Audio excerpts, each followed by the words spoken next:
नमस्कार, मैं मानवी ठाकुर। आप देख रहे हैं न्यूज 24 फास्ट। भंडारा आभार यात्रा में शिंदे सरकार की खुशखबरी, लाडली बहना योजना जारी, बिजली बिल में मिलेगी छूट। आज भंडारा में आभार यात्रा के दौरान उप मुख्यमंत्री एकनाथ शिंदे ने लाडली बहन योजना बंद न करने की बड़ी खुशखबरी दी। उन्होंने कहा योजना पहले की तरह जारी रहेगी। इसके साथ ही कांग्रेस पर तंज कसते हुए कहा, कांग्रेस बिजली बिल माफ करने की बात कह रही थी, लेकिन हमारी सरकार ने ही आम नागरिकों को राहत देते हुए बिजली बिल में छूट देने का निर्णय लिया है। ये फैसला लोगों के हित में है और सरकार हमेशा जनता के साथ खड़ी है। न्यूज 24 फास्ट एक्सप्रेस भंडारा से हंसराज की रिपोर्ट। हर खबर की अपडेट पाने के लिए बने रहिए न्यूज 24 फास्ट एक्सप्रेस के साथ। लाडक्या बहिणींचा लाडका भाऊ ही ओळख सगळ्या माझ्यासाठी मोठी आहे आणि माझ्या लाडक्या बहिणींना मी सांगू इच्छितो, किती कुणी उलट सुलट बातम्या पसरवल्या, अफवा पसरवल्या, तरी सुद्धा लाडकी बहीण योजना कधी बंद होणार नाही। कारण ज्या योजना आम्ही सुरू केल्या त्याचं प्रावधान केलेलं, त्याचं नियोजन केलेलं, प्रिंटिंग मिस्टेक म्हणणारं आमचं सरकार नाही।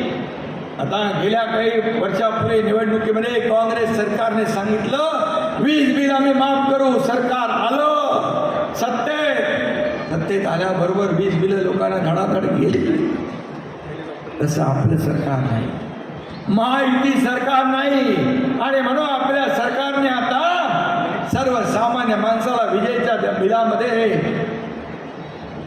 सूट दिली पाहिजे, म्हणून मुख्यमंत्री महोदयांनी देखील आता विजेच्या बिलामध्ये सूट देण्याचा सरकार महायुती सरकारने आपला निर्णय घेतला।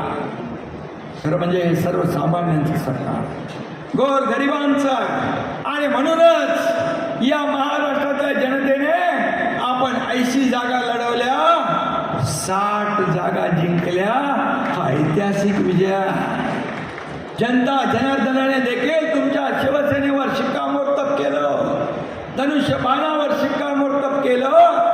कारण आपली शिवसेना आणि धनुष्यबाण काँग्रेसला दावणीला बांधण्याचं पाप ज्यांनी केलं, सत्तेसाठी खुर्चीसाठी पण, हा एकनाथ शिंदे बाळासाहेबांचे विचार, हिंदुत्वाचा विचार, याबाबत सत्तेसाठी कधी प्रतारणा करणार नाही, कधी तडजोड करणार नाही, हा शब्द मी आपल्याला देतो।